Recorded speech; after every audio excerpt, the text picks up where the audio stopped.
বালিকা তোমার প্রেমের পদ্ম দিও না এমন জনকে যে ফুলে ফুলে উড়ে মধু পান করে। বালিকা গান গেয়ে জনপ্রিয়তার তুঙ্গে উঠা কণ্ঠশিল্পী প্রীতম আহমেদ এখন পুরোপুরি প্রফেশনাল একজন অভিনয় শিল্পী। দেশের বিনোদন অঙ্গন তাকে যথাযথ সম্মান না দিলেও বিদেশে অভিনয় শক্ত অবস্থান গড়ছেন জনপ্রিয় এই সঙ্গীত শিল্পী। তুমুল হতাশা নিয়ে 2016 সালে ব্রিটেনে পাড়ি জমান প্রীতম। আগে থেকে সেখানে ছিলেন অর্ধাঙ্গিনী স্মৃতি ফামি।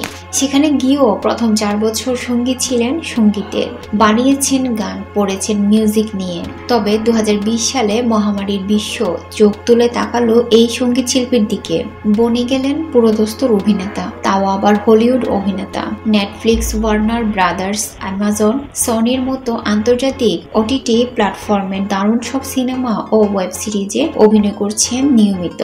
অভিনয়ের সুবাদে যিনি সম্প্রতি যুক্ত হলেন ব্রিটিশ রাজপরিবারের গল্পেও। ব্রিটিশ অ্যাক্টর ও পারফর্মার হিসেবে এর মধ্যে এনলিস্টেড হয়েছেন।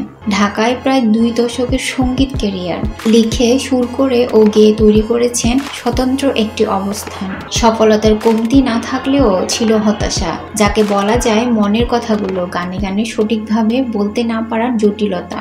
ছিল গানের কপিরাইট, রয়্যালটি বাস্তবায়ন নিয়েও যুদ্ধ।